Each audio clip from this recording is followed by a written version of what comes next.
Hello friends, welcome back to my channel. তোমরা সব কেমন আছো? আশা করি ভালো আছো, আর আমিও খুব ভালো আছি। তো আজকে নিয়ে চলে এসেছি মিনি কিচেনের ভিডিও নিয়ে। তো মিনি কিচেন অনেক দিন ধরেই ভাবছিলাম খুলবো, তো সেটা খোলা হয়নি। তো আজকের কী বানাচ্ছি বলো তো? সাজের পিঠে।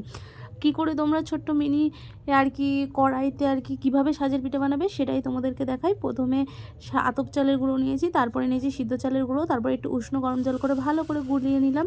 তারপরে কড়াই একটু অয়েল ব্রাশ করে দিলাম, করে দিয়ে সেই ব্যাটারটা ভালো করে ফাটিয়ে নিয়ে এর ভেতর তো দিয়ে দিয়েছিলাম, তো একটু নুনও দিয়েছিলাম, যাই হোক বলতে ভুলে গেছি। তো চাপা দিয়ে দিচ্ছি একটুখানি। এই দেখো এটা এমনিই উঠে যাচ্ছে, তো এই দেখো উঠিয়ে দিলাম, কত সুন্দর উঠে গেলো। দেখলে ভালো করে অয়েল ব্রাশ করে নিতে হবে। তো একটু কায়দা করে একটু ভিডিও করার জন্য আর কি কায়দা করছিলাম। তো দেখো আমার কড়াইটাও কি এমনি পুড়ে গেছে। তো এদিকে একটা হাঁড়ি নিয়ে নিয়েছি, হাঁড়ির মধ্যে দুধ নিয়ে নিয়েছি, দুধ আর এদিকে নিয়ে নিয়েছি খেজুরের গুড়, নতুন যে খেজুরের গুড় ওঠে সেই গুড়গুলো। তার মধ্যে দিয়েছিলাম একটু তেজপাতা আর একটু এলাচ, তার মধ্যে পিঠেগুলো দিয়ে নিলাম, তো রেডি হয়ে গেল। তো অবশ্যই এটা